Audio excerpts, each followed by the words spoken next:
So now people with good metacognition right then and there would say, oh, we need to change our system of parenting, right? We either need a schedule for what happens when mom is gone on the weekend, or I need to text every hour and say, do this, or is the diaper wet? Or we need to send you to a parenting class, right? We didn't do any of those things. For 6 months, I left the house, went to work. Pete, bless his heart, took beautiful care of that kid, but did not initiate any of those tasks of feeding the kid, changing their diaper, maybe figuring out if they, would benefit from a walk. 6 months, I tell you, we both had no metacognition. We just did the same thing over and over again with the same poor results and had the same argument Saturday at 3:00. That is terrible metacognition, right? What we should have done is stop and go, okay, what's driving this behavior? What am I assuming in this situation? What do I think is going to happen if I do this, right? And then you change the way you're thinking about it so you can create a different outcome.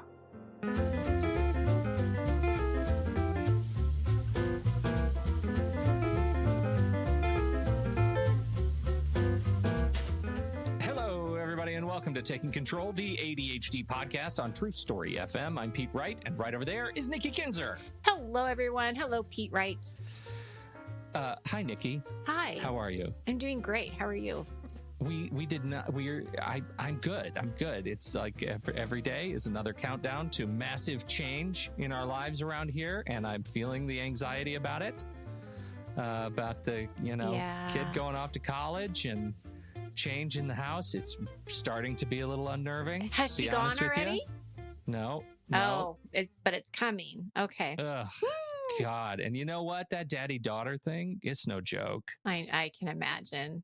It's rough. Oh, yeah, I'm sure it is. So of course it would be today that we have a guest on the show to talk to us about our relationships with our kids and the things that we think about and the things that are driving our relationships. And in fact, it is a wonderful guest that we have on the show. We're going to be talking about her work coaching parents and kids and how to develop positive and empathetic relationships with our kiddos and their relationships with their ADHD or other spectrum neurological makeup. So I'm excited about bringing our guest on the show. Before we do that, head over to takecontroladhd.com. You can get to know us a little bit better. Better? You can better learn about the show. Get to know us a little bit better. You can listen to the show right there on the website or subscribe to the mailing list, and we'll send you an email each time a new episode is released. Connect with us on Twitter or Facebook at Take Control ADHD. And if this show has ever touched you or helped you make a change in your life for the better, head over to patreon.com/the ADHD podcast. You can join for, a few bucks a month. And you'll get access to super secret Discord member channels over in our Discord server, which are fantastic. You'll get access to the podcast early release in your very own Patreon early release member podcast feed. And also you'll be helping support us on our journey toward our new patron-only podcast of me talking to myself. I think I'm going to call it now Soliloquy. What do you think about that? I can't say that. Well, you will, though. You'll be able to. It's a nice one-word title. Every week you change the name. Yeah, I know. It's because as soon as we hit that goal, I'll have to stop changing the name. Until then, new name a week. I don't like this name because I can't say it right. And what does it mean? Oh, it's going to be great, though. It means like a monologue, like talking to yourself. Soliloquy. Because that's the whole point. Soliloquy. Soliloquy. You're doing great. I can't say We'll workshop it. I'm trying to narrow down good one-word titles. So I don't know until we hit that goal. It might be a new title every week. So I can't wait. We have another change coming up because Nikki and Pete are two people who learn lessons and test things. Yes, we do change. So one of the things that we noticed is that when we had to change our recording time from Monday mornings, which was great. It turns out Monday mornings is great for other things too that are also important. And so we had to move the recording time to the live stream to afternoons on Monday. And those aren't as great, we think, for other people too. And so we are moving again, starting in September. You'll start to see notices for the live streams happening at 10 a.m. on Wednesday mornings. Wednesday mornings. That's a big change. Another big change for this season. So thanks for your flexibility. I think the first live stream that morning will start the week of 9/6. It'll actually be 9/8, September 8th, Wednesday, 10 a.m. U.S. Pacific time. We'll post the usual breakdown of times around the world. There's something else that's going on September 8th. What's that? It is a deadline for the GPS enrollment. Can I speak to that for a little bit? Talk about that. Yes. So GPS is my workshop that I do basically every 6 weeks. I do it every 6 weeks. We take a week off and then it starts up again for the next 6 weeks. And for this next fall session, the deadline to enroll will be September 8th and it will begin on September 13th. And if you don't know much about the GPS system or workshop, please take a look at my website at www.com. TakeControlADHD.com. Mm-hmm. Right? Do you need to say all that? Probably don't. You can just say you don't need to say the www anymore. Yeah, that's kind of old. That's classic. Yeah. Classic. So, anyway, but do check it out. Check out the page. Basically, what happens is we meet 2 times a week on Mondays and Thursdays. On Mondays, we're planning for the week ahead or the first 3 days of the week. On Thursdays, we are looking at that plan, adjusting, and looking ahead towards the weekend. Now, in this whole process, we're talking about time management systems, and we're talking about planning and prioritizing, and there's a lot of support that happens within this group, not only from me, but also from people that are inside the group. So it's a really great way to save space, a safe space for you to do your planning where you know that other people are having the same challenges that you are, and have that guidance along the way to ask questions and to get that support too. So it's been very successful, and I would love to have you join me in the fall. Again, the deadline is September 8th, and we will start on September 13th.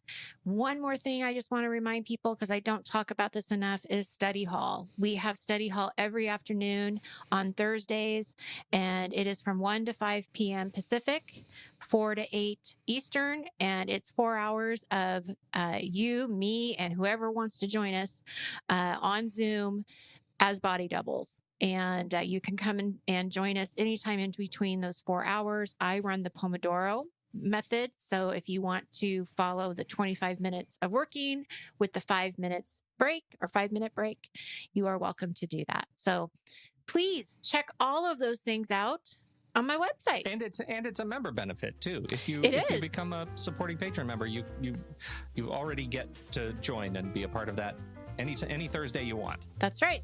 And that's at the Supreme level. Mm-hmm. Absolutely. Great boost. Check it out. And now let's meet our guest. Norrine Russell is here with us. Dr. Russell has spent her career coaching patients and kids and developing positive youth development and education programs, helping kids and parents thrive. We're thrilled to have her on the show today to help us continue our conversation about ADHD and families. Today, we're focusing on the kids. How you doing, Norrine? I'm doing great. Thank you so much for having me. I'm thrilled to be here. Y'all have a great podcast. Oh, you were so kind. We weren't even fishing. We weren't I even know, fishing right? for that. It's fantastic. You don't have to fish. You deserve it. It's a great podcast. Thank you so much. We've got this whole list of questions planned, and we want to talk a little bit about before we get started into the real meat of the show. Can you tell us a little bit about you and what has led you to this part of your career, to what you are doing, helping kids and families? Yeah, I think, an interesting story. So this is my third career. I started out after graduate school in academia, and absolutely loved teaching, but noticed that around me, all of the women who had tenure were either having mental breakdowns or living lonely lives. And so, Super aspirational, right? Yes. right, I want to be like them. exactly. Please sign me up for that life. I can have it all and suffer too. Please sign me up. Exactly.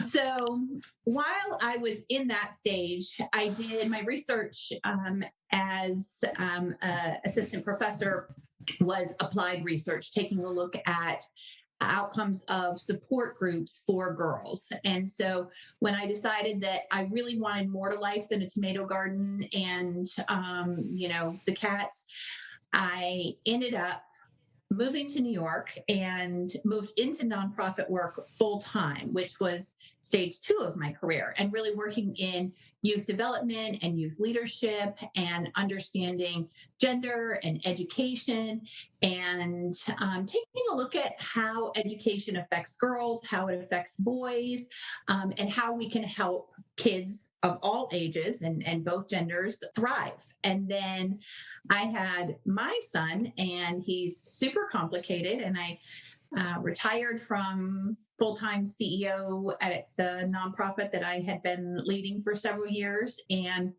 found that the clinicians here where I live were asking me, well, can you work with this student? Can you work with this student? And I said, I don't really know what you mean. Like, I'm not a therapist.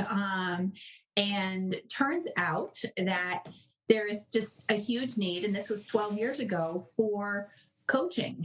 And what I love about coaching is the focus on positivity, the focus on skill building, the focus on healthiness. And that has all been consistent with what I've done my whole career. So that's kind of how I got here. And then both of my kids and my husband, all 3 have ADHD, and I don't have ADHD. So I have both the empathy and the exasperation. Yeah. Sounds just like our show. Yeah, I understand that.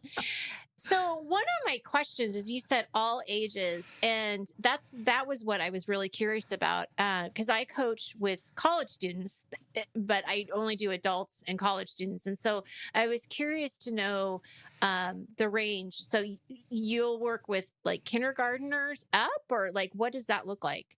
We do work some with elementary students, but at that age, what the parent's role really is at that time is to be a teacher and a manager when you're at that stage of parenting.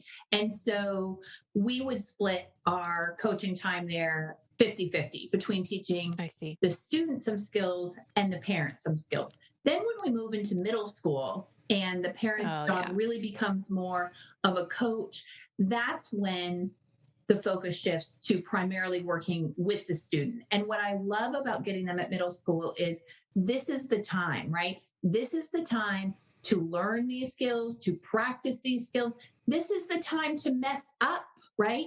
My own 6th grade daughter in the car this morning was like, we're pulling into drop-off line, okay? We're pulling into drop-off line. And you both know what I do for a living.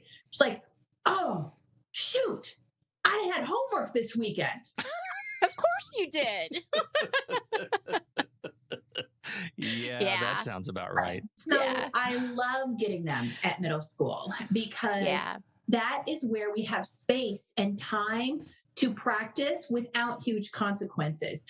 When they come in high school and college, the stakes are a little higher. Now, nobody's life was ever made or broken on the basis of high school grades. It really wasn't. Right. But it's beautiful when they come at middle school, and we can use that time period of development to practice in kind of a low stakes setting. Well, and I would, I don't know if I can assume this or not. All I can tell you is from my own experience, that's when we figured out that my daughter had ADHD, was in middle school, because that's when it starts to, for her anyway, it really started to show up, because there was more responsibility. There is more organization that needs to happen. And as you probably know with your own work, it looks different in girls, a lot different if you have inattentive ADHD.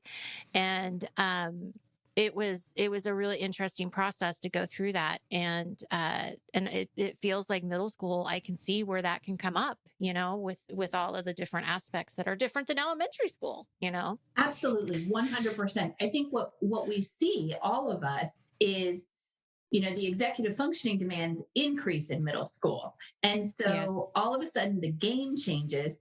And then, you throw that little thing called puberty in there, and that doesn't Right. necessarily help matters. So I think half of our students are first year middle school, so generally sixth, but sometimes fifth, or ninth graders. They're making that transition. It's a new game. Developmentally, they're going through some transitions, and they need help. They need help figuring out what's going to work for me. And I love when they come to us at that stage. I have my program director at the practice is all about college students, Nikki. So you can probably relate to that. And I'm like, oh my gosh, like, give me middle schoolers any day and let me do the prevention and the teaching work. And she's like, oh, I love when they're like full of bad habits and, failed the first year. I'm like, oh, it just breaks my heart. So, yeah. Yeah. Well, it's so funny too, because at that age, and that's what we're sort of moved through that stage with my own kids. And I just have this experience of they come in with probably the biggest gap between skill and awareness and tools to handle it. They have all the confidence that they can take on anything, even as their systems and expectations are so deeply tested. And especially with my son, the bravado is like, I got it, man. I got it. Dad, don't worry about it. I got this. I've got this.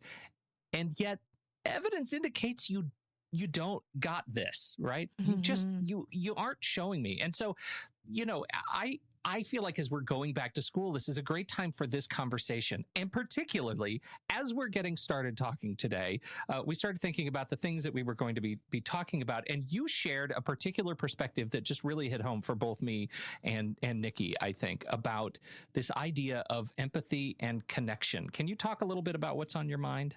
I live in Florida, and don't judge. And the Florida schools, the public schools, went back last week. And so we have an international coaching practice, and about a third of our students are still in Florida because that's where we started. So we've been working with our students who started, last week or start this week. And already I'm telling you, the parent stress is so high, right? And I think it's exacerbated by what's going on with COVID, but it would be the same without COVID, right? Like, did you get the thing signed? Where's the paper from the teacher? Like, oh my gosh, you already forgot your lunch, right? And so we're already hearing that at our coaching practice. And one of the things that I keep saying to parents, and that we're going to be talking about a lot at our practice, is as hard as this is for us as parents, it is 10 times harder for our children, right? And I think it's so important to think about, what is it like to experience life as a student with ADHD? One of the guests that you had on, who of course is just the guru in the field, Russell Barkley, he talks about how difficult it is for kids and how parents have to really become so educated and knowledgeable about ADHD. And when we do intakes at our practice, one of the things that parents will say over and over and over again, and it really is like they feel like they're the only ones having this experience: he's so smart. He just is so smart, but he won't do his work. She has so much potential, but she just only cares about TikTok.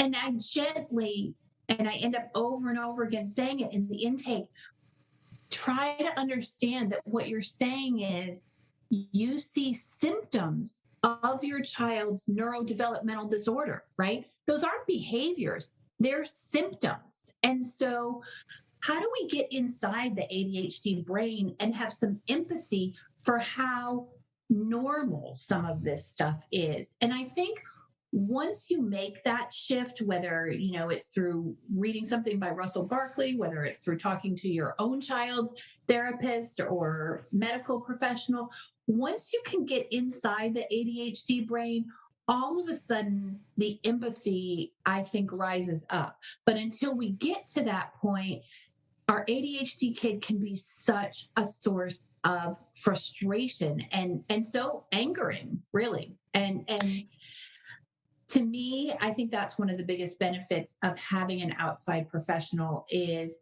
that person can help you as a parent understand the ADHD brain and take away some of that conflict so that you can be connected. Absolutely. Well, and I just have to say what you just said was something that we talked about last week with what my daughter said. So what we did last week is we talked to our own kids about their ADHD and what would you want other people to know. And one of the things she said is don't get frustrated so easily because we are trying. Um, we are trying, our brain just works differently, and basically be patient, like bear with us. And that's exactly what you're saying, is that understand that it's really hard for them and that they're not going to get it the first time and they're going to have to do some things differently.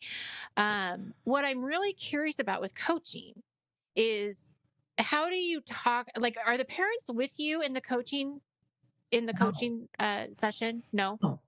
Okay, so you're just working with the middle school student or high school student, whoever it is. So do you then talk to the parents later about, like, please learn as much as you can about ADHD. This is what your child is saying or going through. Like, how do you relay what you just said back to the parent? Sure, sure. So for us, I think that starts at the beginning. It starts in the intake, right? And we have a set of sort of working assumptions that we go through with the parents to make sure we're all on the same page and operating really from the same sheet of music, if you will, as we approach how to help this student. I think one of the things that differentiates our practice is we don't just preach a team approach, we practice and we lead the team. So we get in touch with the school, we get in touch with the psychiatrist, we get in touch with the therapist, we pull all those pieces together. Because our ADHD kiddos are more likely than not to have something else also going on, right? Yes. And so that process of talking with the parent starts at the intake for us. And then we close each coaching session with the parent coming on for the last 5 minutes and the student reports out. This is the executive functioning skill we worked on today, or these are my 3 goals for the week, and this is how you can support me, so that the student, in some ways, is educating the parent about it. And then we teach the parents, don't use that time as a time to reiterate, yeah, but that's what you said last week, right? We say, take that to our group text or our group chat and talk to us about your frustrations offline. And then we really just try to keep doing psychoeducation with the parents. That's what ADHD looks like. That's what you can expect with ADHD. It's incredibly frustrating. Yes. And we talk about the developmental delay of 30%. We talk about the fact that, kids have these spiky developmental profiles where they've got these amazing strengths, right? They're so good at certain things. And then they're a little bit behind in other things. And normalizing that and helping the parent to realize that this is just your kid's neurogenetic makeup. And your kid is no better or worse off than the kid next door, than the kid down the street, than the kid in the school at the next neighborhood. This is just who they are. And the more you get it, the better they're going to end up doing, because you're going to be able to advocate and then teach them how to advocate. So it's a long process, Nikki. I don't think it's easy. Yeah, I can imagine, because I feel like that's like what you're talking about, like intervening in that gap, especially right now, Right. is incredibly important, because I even see it in myself. And I've been doing this show with Nikki for 10 years and I still find myself, I think my ADHD actually exacerbates this, because we get ready to go back to school and I completely perseverate on systems, on whiteboards, on do you have all the skills? Are you ready to get back into and practice? And I am so annoying to everybody because of it, because I am fixating on the symptoms. And I don't even know I'm doing it most of the time. Like I don't have, maybe it's a cobbler's kids have no shoes, right? Like I don't, like I have to be constantly reminded to step out of myself because it's so easy to get stuck on the symptoms. Yeah. Oh, 100%. And then when you're focused on symptoms, you're not focused on connection, right? Right. What's your back to school ritual, right? How do you end summer as a family? You know, what's your first day of school routine? What do you say to that kid as you drop them off? That's the same thing you've said for 7 years or 9 years, right? When we focus on symptoms, it's hard to also focus on connection. Right, right. And so I keep thinking like at what cost, right? At what cost my perseveration? What have I lost by the time they start school that I missed demonstrating the kind of emotional support because I was so stuck on practical support? Well, and it's interesting because Pete and I, both of our kids are in the same situation where they're sophomores, but they haven't been in high school because their whole freshman high school was on, their whole freshman year was on online. And so they're going into the new year into a new school, like they're starting over all over again, even though they really technically aren't. And that transition, and they both have ADHD, is going to be interesting. And I think it is, having that empathy for them and then connecting with them that morning and the night before, and building, like, I just, as talking about this makes me think, okay, I want to build her confidence. I want her to have, a really good time and like, just enjoy just enjoy it. Don't worry if you have all your pencils, Right. whatever it might be, but that connection. So tell us more about that. Like, how can we connect to our tweens and our teens? Because that is also not an easy feat. No, I don't think it's easy at all. I spent a lot of time today thinking about this topic because it's so fresh in our house. Because Pete, like you, I get hyper obsessed with routines.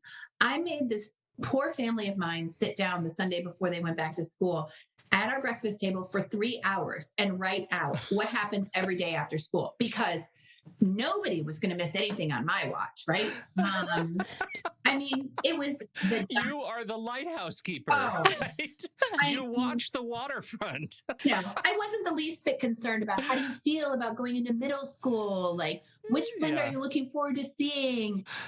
What do you think you might learn about? No, just write your after school routine down. Make sure you know it down to the minute so that Daddy and I can pick you up and know what we're doing. It's terrible parenting. We know that ADHD is a neurological deficit in regulating attention. So whatever has your kid interested in back to school, whatever that is it football? Is it band? Is it science? Is it rowing? Doesn't matter. Go where they're interested, right?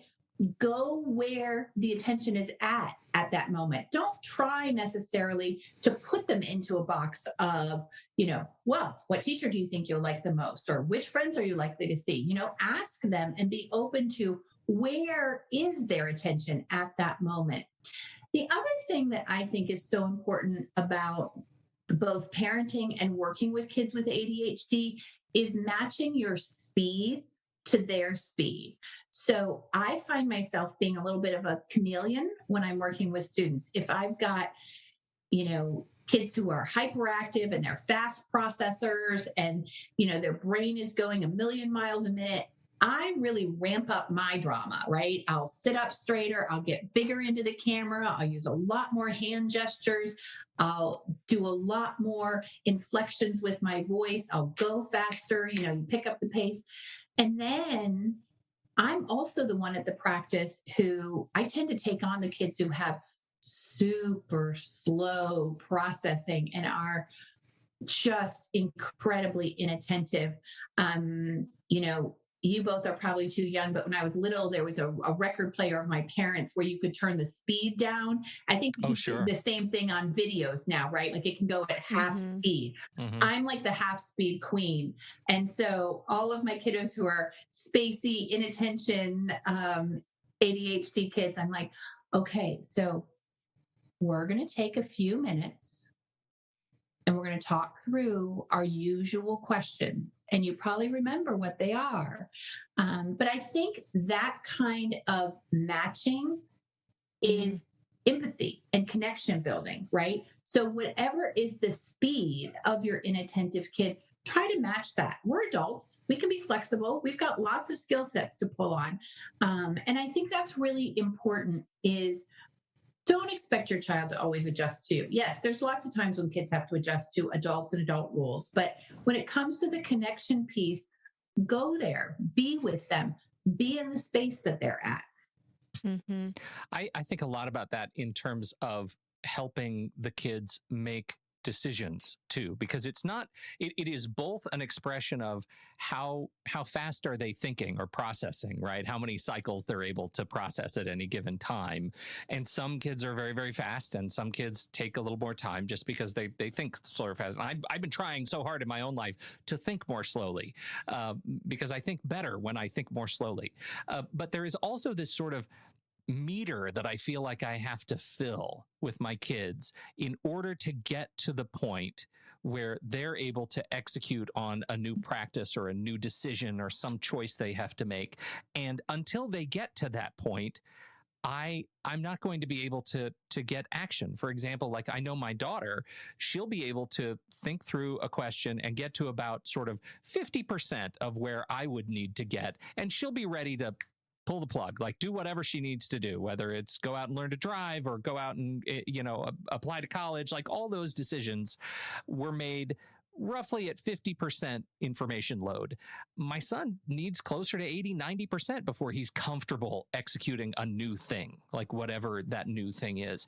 And I think, for me, what you're really triggering is that's also an expression of empathy, being able to know about my kids, how much they need in order to move to some new chapter, to make a decision, to integrate a new process. They need sometimes just a lot more guidance and data to support making choices. I think we do too, right? As adults. Yeah. I know I do. To me, the empowerment there is when they know how their brain works. Like, gosh, I kind of like to have almost all the information before I make a decision. To me, when you know, that's when you become poised to build flexibility.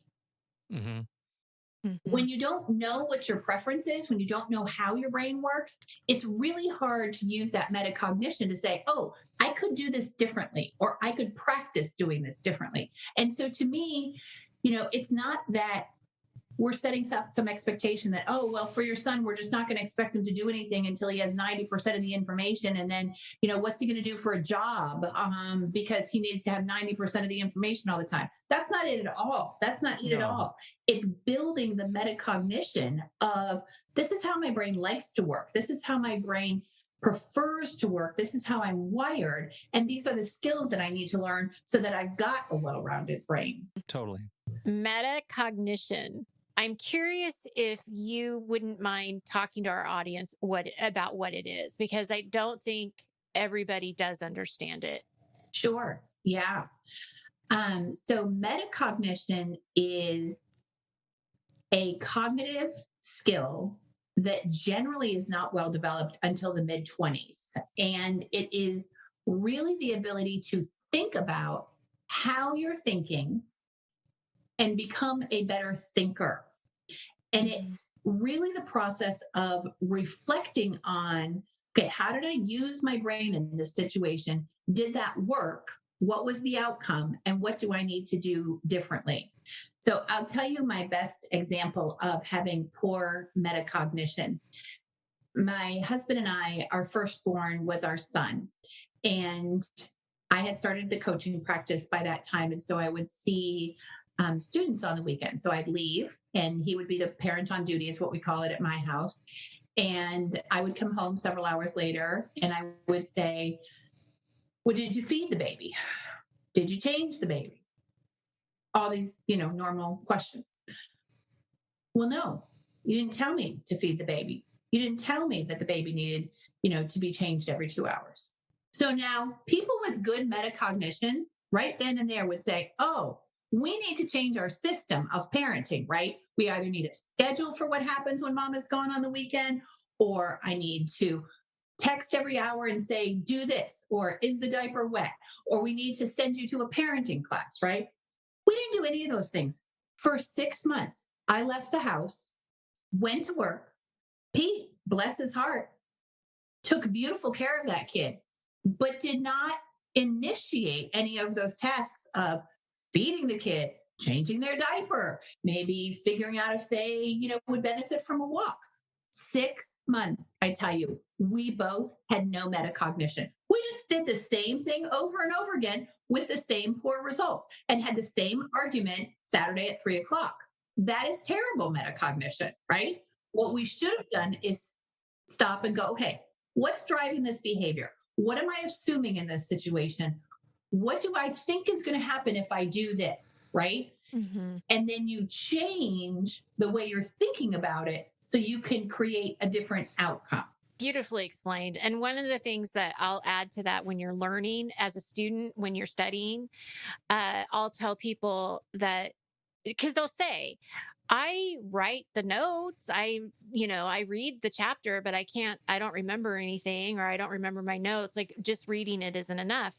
And so I'll tell them, put yourself in the situation. So if you're reading a chapter of something and you're going to be asked questions, find out what the questions are so you can be looking for those as you're reading.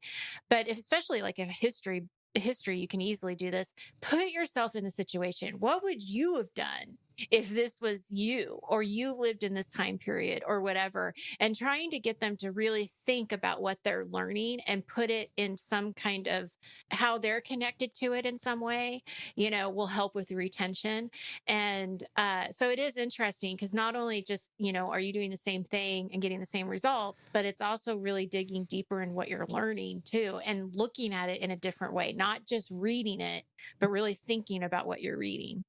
Absolutely. Absolutely. Making those connections. And the metacognition piece is where your brain is saying, oh, remember, your coach, Nikki, said, if you process it this way, you'll probably do better on the test. And when you tried that last time, you actually did get the B instead of the D. So you should do that this time. That's the metacognition piece. And when we turn on that part of our brain to start thinking, oh, what did I do last time? Did it work? Did it get me what I wanted?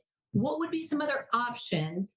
That's metacognition. And to me, it's so, so exciting when we start to see, our tweens and teens provide glimmers of, oh, I'm getting this. Actually, if I don't sass you every time I ask for the car keys, I might get the car keys.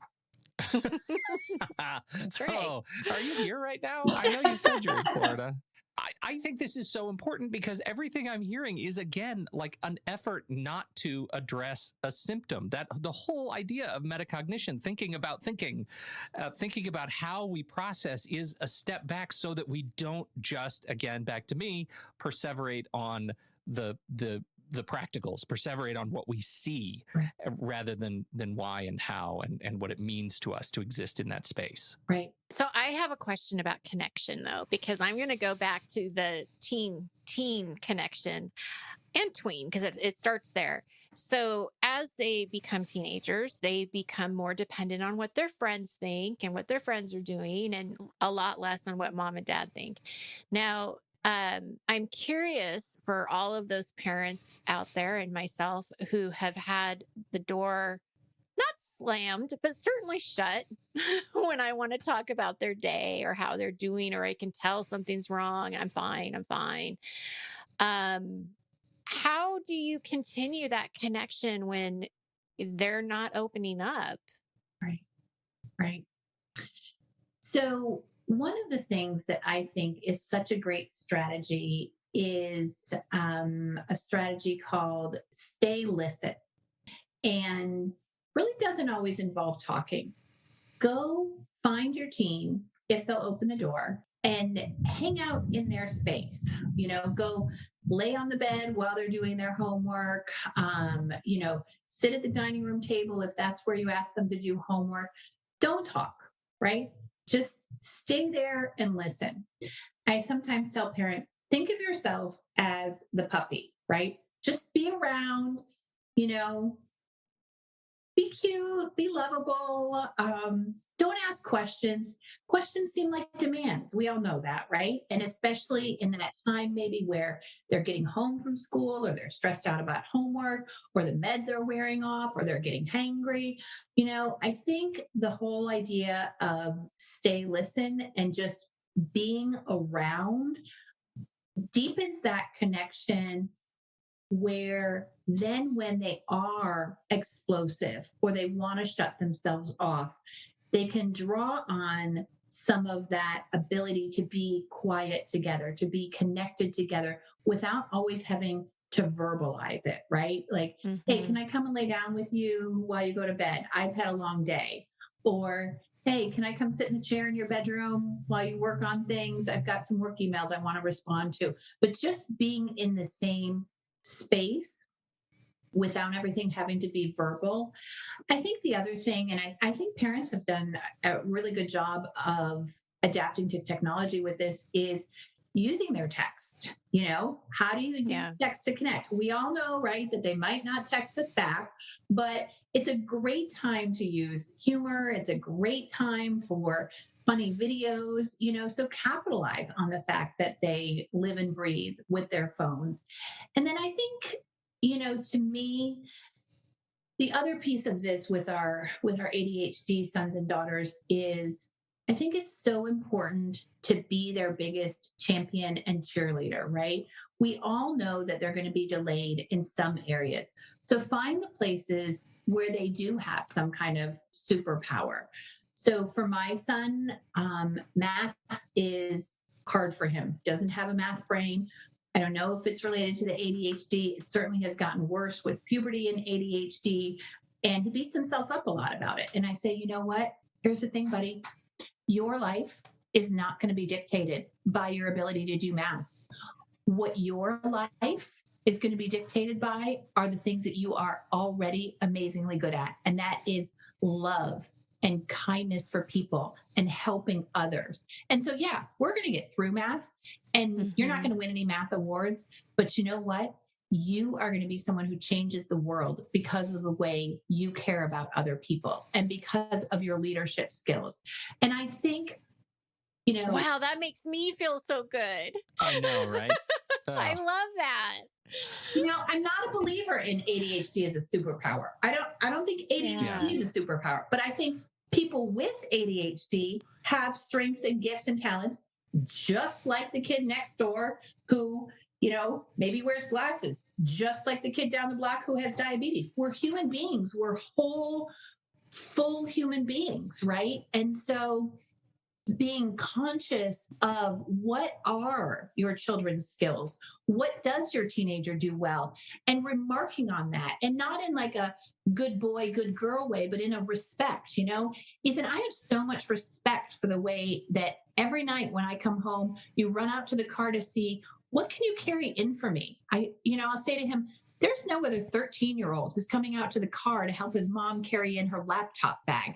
That's why you're going to change the world, because of that heart, and we all as parents, we know that, and we see those strengths. And so it's just a question, I think, of verbalizing them to deepen that connection so that your teenager feels seen and respected, and it builds the love that they have for themselves because they feel loved.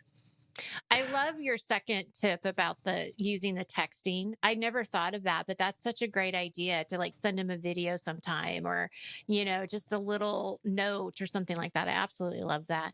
The one thing I would add to what you just said, and this happens a lot with my kids, when they do want to talk, I drop everything and I listen.